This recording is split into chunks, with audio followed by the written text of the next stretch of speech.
Hola, muy buenas. Somos el equipo 15, integrado por los alumnos Maylin Jauregui y Christopher Guzmán de la carrera Análisis de Sistemas. Hoy vamos a hablar sobre los índices en SQL Server y con el cual voy a comenzar con una pequeña definición, que es una estructura que se crea en una o varias columnas de una tabla con el propósito de mejorar el rendimiento de las consultas de búsqueda y clasificación. Los índices almacenan una copia de parte de los datos de la tabla, organizados de tal manera que las operaciones de búsqueda se ejecuten más eficientemente.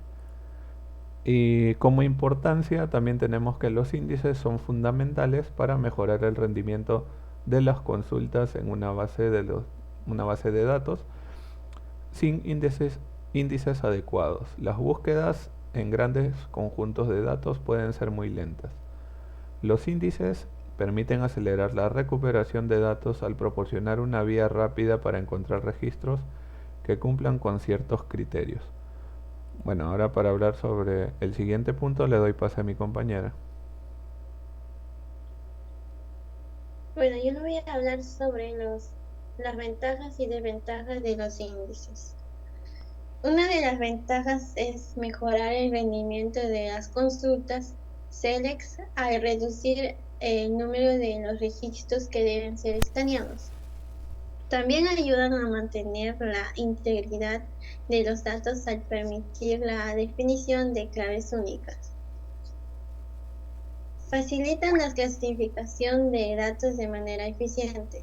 Aceleran las consultas de unión join que proporcionan una forma rápida de relacionar los registros en diferentes tablas. En la parte desventaja, ocupan espacio adicional en el disco. Pueden ralentizar las operaciones de inserción, actualización y eliminación, ya que los índices deben mantenerse sincronizados con los datos de la tabla. La elección incorrecta de índices pueden llevar a un rendimiento deficiente en un lugar mejorable. La administración de los índices puede volverse compleja en base de datos grandes con múltiples tablas y relaciones. Ahora pasemos en la base de datos. Tenemos la base de datos, lo ejecutamos, le ponemos en uso la base de datos, creamos la tabla cliente con sus campos, insertamos los datos, le ejecutamos le dice intro, con select from, le ejecutamos y nos muestra los.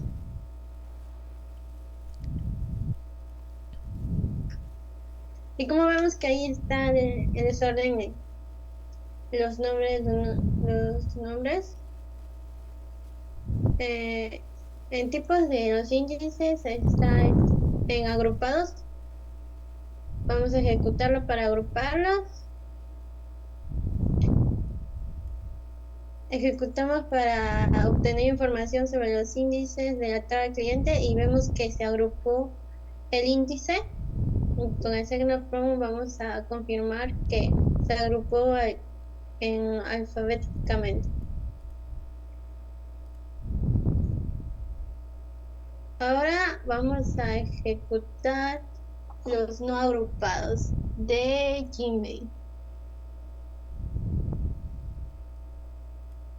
Vemos en la información de los índices que Gmail está en no agrupado, que se ha ejecutado. Ahora vamos a ejecutar el no agrupado ciudad y se ejecutó correctamente. Ahora vamos a ver que la información está.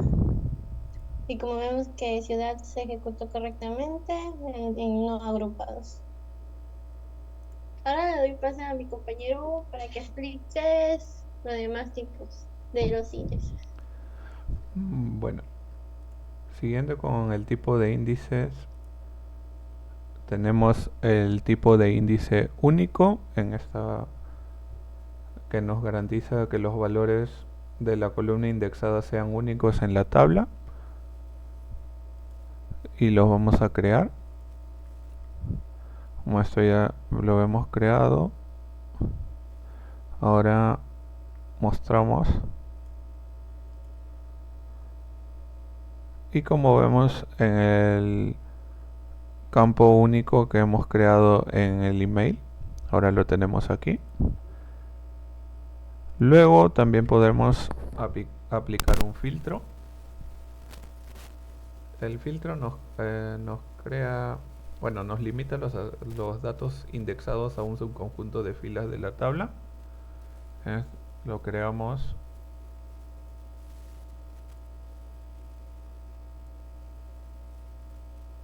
y estamos viendo que vamos a crear un ítem no agrupado con el ID de filtro ciudad A.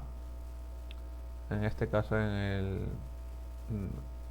cliente vamos a pasar de ciudad a ciudad A. Luego, para verificar esto, le damos un select name as, y en el cual nos muestra que está el filtro, el no agrupado, y está con la condición de filtro que hemos agregado al final, de ciudad a ciudad A. Luego tenemos los índices de tipo espacial, que se utiliza para mejorar el rendimiento de consultas espaciales en columnas que almacenan datos espaciales como coordenadas geográficas. En este caso tenemos un par de coordenadas que solamente son de ejemplo, pero para esto tenemos que eliminar la tabla y volverla a crear, como para refrescar los datos. Creamos e insertamos también y mostramos de una vez. Luego nos dirigimos a los índices espaciales, agregamos lo que es la geometría, la columna de geometría llamada ubicación. Luego insertamos los datos con la coordenada, que va a ser de un ejemplo. Luego agregamos la columna de cliente ID con una primary key de 1 a 1 incrementable. Luego creamos el índice espacial, igual con una coordenada, pero esta vez en la columna ubicación y con la propiedad de bounding box. Luego le damos un select from para que se pueda ver. En este caso vemos los campos, aquí está la ubicación espacial que le hemos dado, el tipo también, y ahí están los incrementables. Luego seleccionamos para ver la gráfica que nos muestra en el resultado espacial. Y como pueden ver, esta sería la gráfica. Bueno, con eso concluimos nuestra presentación y muchas gracias.